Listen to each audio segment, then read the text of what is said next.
Colgate Tooth Powder presents The Mel Blanc Show, written by Mac Benoff with Mary Jane Croft, Joe Kearns, Hans Conried, Alan Reed, the sportsman, Victor Miller and his orchestra, and starring the creator of the voice of Bugs Bunny. What's up, Doc? Yes, Colgate Tooth Powder for a breath that's sweet and teeth that sparkle brings you The Mel Blanc Show with Mel playing his new character, Zookie. Hello, everybody. Hello, everybody. Hi. And starring himself in person, Mel Blanc. Hi, folks. Ugga, ugga, boo, ugga, boo, boo, ugga.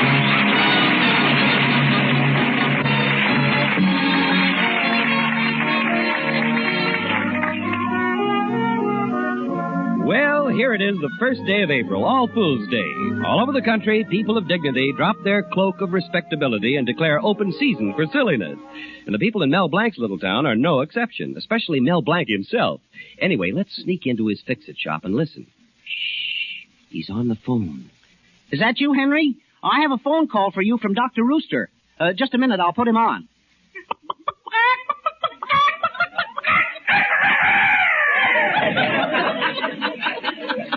Oh, it was some joke on him.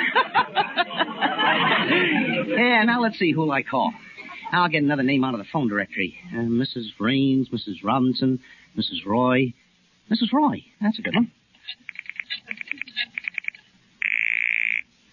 Hello, Mrs. Roy? I want to speak to Mrs. Roy. This one is a dilly. Is that you, Mrs. Roy? Mrs. Roy, is Kill there? Hi, Mel. What are you laughing at? Oh, Betty, it's April Fool's Day, and I'm having fun on the telephone. Just watch this. Here's a ritzy name in the phone book. Mrs. Uppington Van Sloan. Hello? Hello? Are you the lady that washes? I beg your pardon. I said, are you the lady that washes? Of course not. Oh, you dirty thing! You better be careful, Mel. One of your jokes is liable to backfire. Oh, Betty, that's never happened to me, except once last year. Then I only spent 2 days in the hospital. What happened? Well, don't you remember last April Fool I disguised my voice? I woke up your father... I woke up your father at 4 a.m. and said on the phone, "You're a big fat jerk and a moron. Guess who this is?" Yeah, well, how did you get in the hospital? He guessed. Oh, I don't know. I can never pull a joke on your father. Well, don't try it this year, Mel, especially since Father's beginning to like you so much. I'm not so sure about that. Oh, Mel, Father likes you very much. Last night when you were over at the house, I heard him asking in the kitchen for a little bite. Yeah, and his teeth marks are still on my arm. Let me see. Who else can I play a joke on? Well, not with me around. I'll see you later. Bye. Oh, Betty, your slip is showing. Oh, where? On your clothesline. April! Fool. Oh, now I'm alone. I can pull the biggest one of them all. And this year he won't catch me. I'm going to call Betty's father. Hello?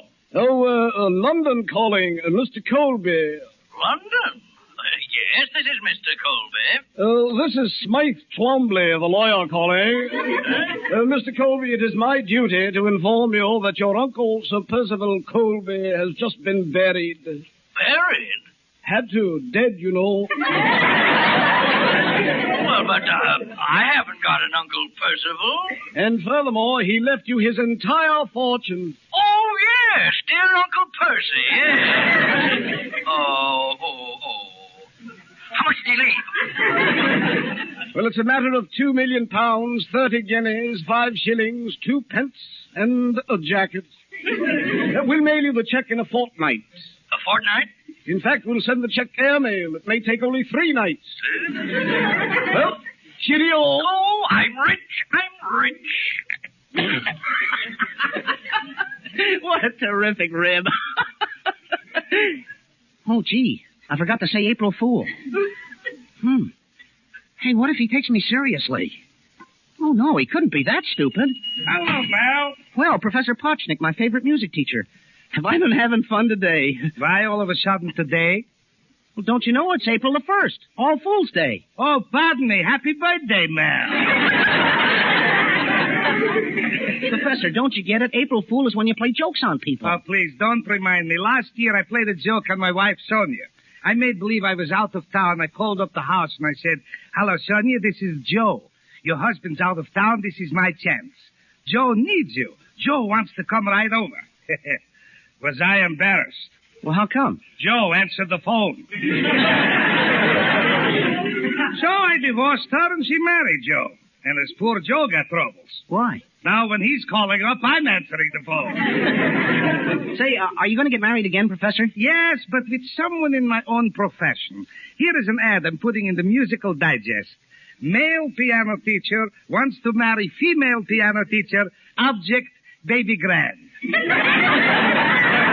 Well, Mel, I got to be... Oh, hello, Mel. Hello, Professor. Congratulate me. I'm a millionaire. Oh, Mr. Colby. Oh, here, Mel. Have a box of soap chips. Well, have 2 boxes. Mr. Colby. Well, don't stand there like that. This isn't just money. It's soap chips. You came into a fortune? Yes, 2 million pounds. My uncle in England died. Well, I'm giving away my supermarket, and I'm going to build another one. I'll build the biggest in the world. In fact, it'll be so big, people will think it's a drugstore. Mr. Colby, I think there's something you ought to know. Oh, not now, Mel. I've given away half my supermarket, and I came down here to give you anything you want. Now, what do you need? Mr. Colby, is it hard to get rope? No, I'll give you just as much as you want. I just want a little for my neck. Listen, No time. Yippee, I'm a millionaire. Come on, Professor Potchnick. Yippee! Oh, I just happen to think, please, Professor. No. My uncle died. Isn't that terrible? Yes, terrible. Tell me, are you giving away Russian caviar? Yes. What kind? You want red or black? Well, as long as you're in mourning, make it black. Oh, what have I done? This is the worst fix I've ever gotten myself into. Mr. Colby finds out it's an April Fool joke. This fool won't see the end of April.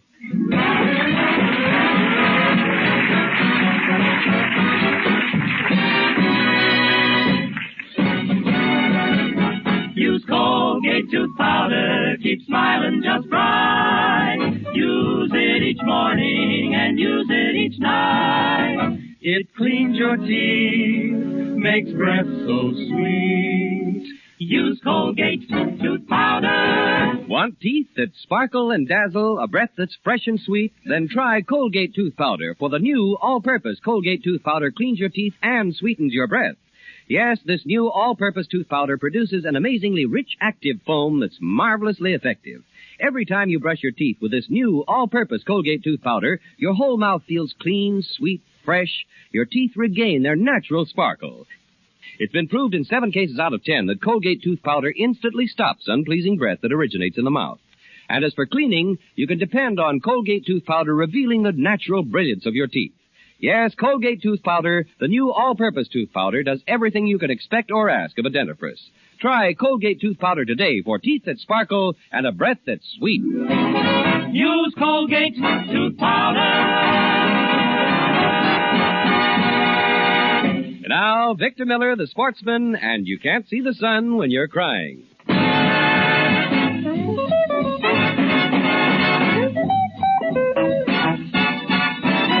You can't see the sun when you're crying. A tear can't hide the brightest sky of blue. And you can't hear a song when you're sighing, no matter how the birds sing for you.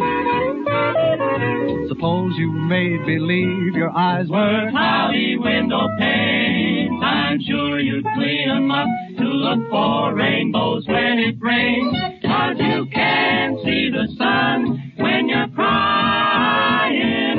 So smile and let the sun shine through.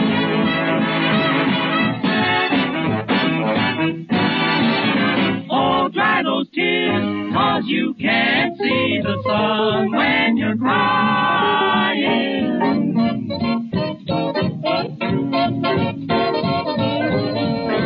You can't even hear a robin when you're sighing.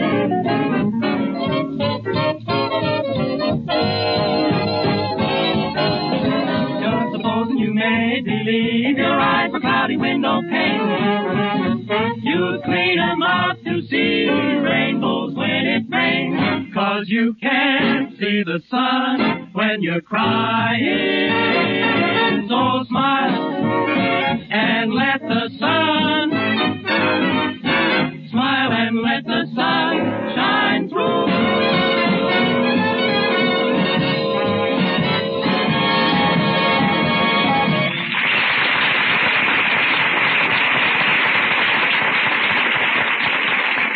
Well, back to Mel Blanc. Mel's innocent little April Fool joke has gotten him into plenty of trouble. He phoned Mr. Colby pretending to be an English lawyer and convinced Colby that his uncle had died and left him $1 million. The joke went so well that Mr. Colby is giving away his supermarket to everybody in town, expecting the money to arrive from England. While Mel is figuring out how to break the news to Mr. Colby, along comes more trouble in the person of the town Beau Brummel, Hartley Benson. Hello, Hartley. What's new in your life? Nothing. I'm still crazy about great big adorable me. In fact, Mel, I'm as fragrant as can be. I'm so sweet, perfume smells me. Oh, will you cut that out, Hartley? Well, Mel, old boy, it's the truth. Haven't you heard of the new perfume that's coming out? No, what's the name of it? Evening with Hartley Benson. It comes in 3 strengths: tender kiss, burning kiss, and oh, Hartley, you're straightening out my Gruen Curvex.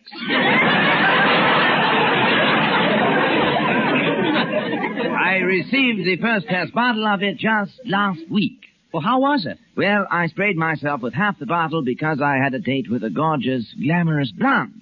Well, what happened? Nothing. I smelled so good that I stayed home and danced with myself.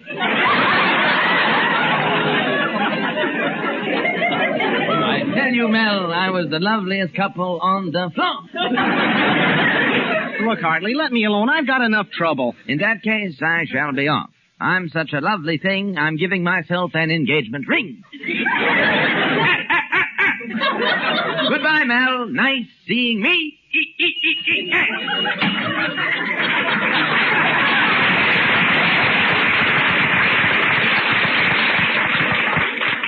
What a character. Next time he does that, I'm going to throw him a fish. Gosh, Mr. Colby is still giving things away. There must be a way to stop him. The more he gives away, the more he'll kill me. Oh, here comes my lodge president, Mr. Cushing. Maybe he can help me. Hello, Mel. Greetings, mighty potentate. Ugga, ugga, boo, ugga, boo, boo, ugga. Well, mighty potentate, how's your dreamboat? Mel, if you mean my wife, the word is tugboat. Matter of fact, she's a cross between a barge and a sloop. Sort of a bloop. Come now, mighty potentate. She doesn't look like that. If she doesn't, Mel, why is it that every night when I go to sleep, I dream about Moby Dick the whale? You should hear that woman snore. Every once in a while, I get up yelling, "There she goes!"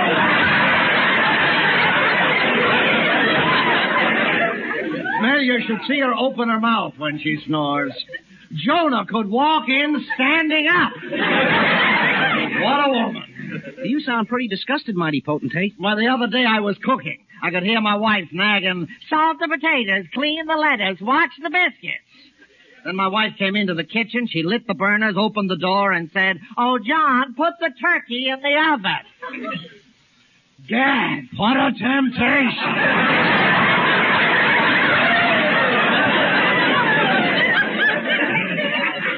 I don't know why I'm telling you all this. It's just that I got no one to talk to. Well, I'm glad I got you to talk to, mighty potentate. I played a joke on Mr. Colby, and now he's giving everything away in his supermarket. He is. My wife's shopping there right now. Maybe somebody will take her. Oh, wait a minute. Let me finish. The reason he's giving everything away is because I fooled him into thinking he had inherited a fortune. Now, how can I get out of it? Well, let me think. You could commit suicide. No, I'm saving that for myself. I've got it. Well, why don't you disguise yourself as a lawyer? Tell him there was some mistake and he really didn't inherit that money. You understand? I do. Mel Blanc, what did you say? I do. Mel, never use those 2 horrible words in my presence. Well, I hope I helped you out.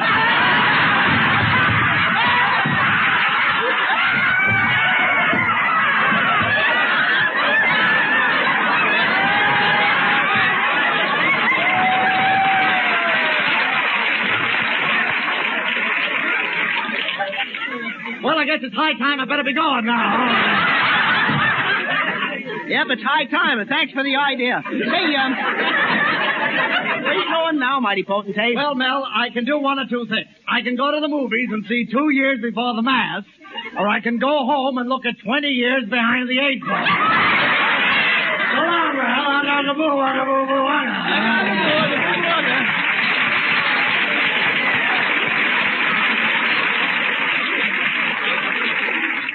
Well, at last I've got a way to get out of my troubles. I'll be an English lawyer, and I'll have Zookie tell Mr. Colby I'm coming over tonight. Oh, Zookie! Zookie!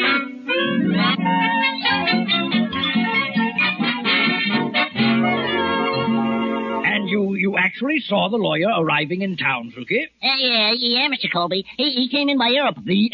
He came in by automobile.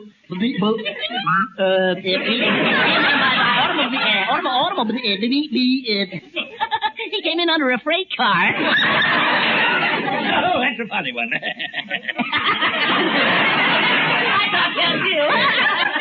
Well, he's probably come with the money. Oh, here, have a smoke, Zookie. It's a quarter cigar. Oh, gee, it's wonderful. Who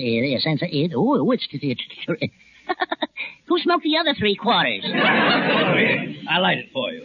There we are. Colby, a millionaire. Gee. It's like a Corona. It's a Havana smudge pot.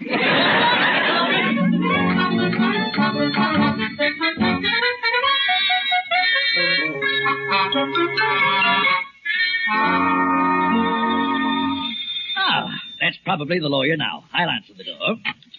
Oh, good evening. I am Smythe Twombly of Whistle and all that sort of rot. I'm looking for Mr. Colby and all that sort of rot. Won't you come inside? I'm Mr. Colby. Well, how are you, old bean? Oh, tip-top, old man. And you? Sen, old breath. Sen. I always thought Englishmen said pip-pip. Frankly, old boy, I've had a very tiresome journey. I'm too pooped to pip. Smythe Twombly, tell me, where in London does your firm have its office? Number 10 Downing Street. But Atlee lives there. We're putting on new help all the time. Nice fellow, Clem. Clem? Oh, then I suppose you know Winnie. Who? Winnie. All right. Now about the money. Oh, yes, the money. When do I get it? Mr. Colby, there isn't any money. What? You don't get a red cent. I mean, you don't get a love and a farthing. Why? It's Mel Blanc. I get it, Mel. Oh, it's an April Fool joke. You're trying to make me think I'm not getting the money, aren't you? You're not. Mr. Colby, now don't get excited, but it was me who called you up in the first place. What? You're not getting a penny. Oh, I can't believe it. I can't believe it. Come now, you're not trying. Mel Blanc, I'm going to break every bone in your body. Mr. Colby, please, I didn't mean it. Don't break my bones. Yeah, you're right. I'm going to take this gun and shoot you instead. Shoot me? Oh, Mr. Colby, please. Break my bones. Nope. I'm going to shoot you. Oh, here, start on my arm. Go ahead, snap it in half. Enjoy yourself. Go ahead. It's no use. I'm going to shoot you with this 45. Mr. Colby, couldn't you wait until the 47s come out? Nothing doing. Stand still, you idiot. I'm going to shoot you right in the brain. It'll take 20 or 30 shots, but I'll find it. Oh, he did. Oh, gosh. I never thought I'd live to see the day when I'd die. I'm going now. My whole life is passing before me. What a disappointment I've been. Even when I was born, my parents wanted to hear the patter of little feet around the house. But I disappointed them. I walked on my hands.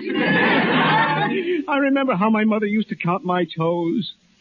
8, 9, 10, 11. Then she counted the other foot. I tried to help the family by selling magazines on street corners. I sold Time magazine on one corner, and the pretty girl sold Life on the opposite corner. On windy days, I had the time of my life. I don't want to die. April Fool! Come on, get up, you nincompoop. Mel, you're not dying. Then I'm not shot? I'm not dying? No, Mel, old boy. Mr. Colby shot blank with a blank. What? Were all you people listening outside? That's right. Bear, you never fooled me. I knew it was an April Fool joke immediately. But I turned the tables on you. And now, gentlemen, thanks for helping me with my little joke. And if you don't mind, I'd like to have my soap chips and caviar back. April Fool! What do you mean? Try and get it.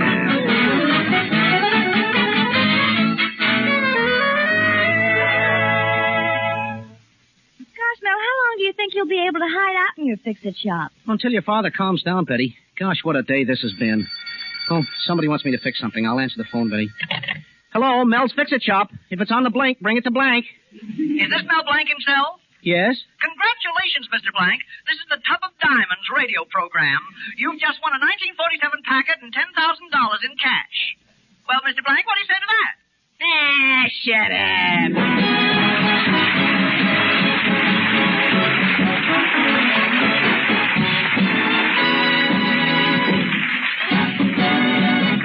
Use Colgate tooth powder, keep smiling just right.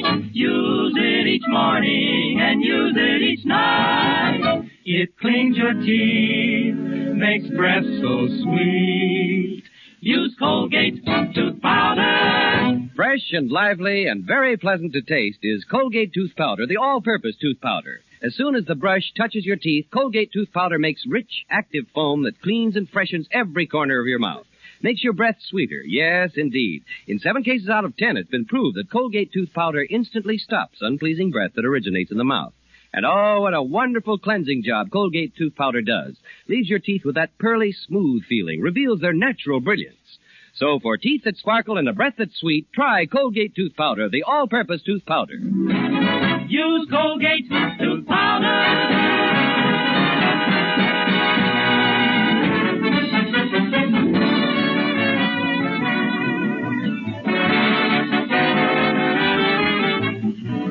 Say hello to Halo Shampoo for naturally bright and beautiful hair. Remember, even finest soaps and soap shampoos hide the natural luster of your hair with dulling soap film. But Halo Shampoo contains no soap, therefore leaves no dulling soap film. Even in hardest water, Halo makes oceans of rich, fragrant lather, quickly banishes loose dandruff and dirt. Halo needs no lemon or vinegar rinse.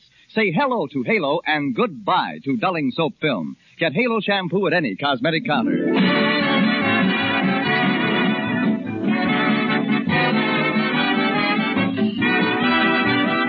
Remember, Mel Blanc at the same time every Tuesday night. This is BDS, the Columbia Broadcasting System.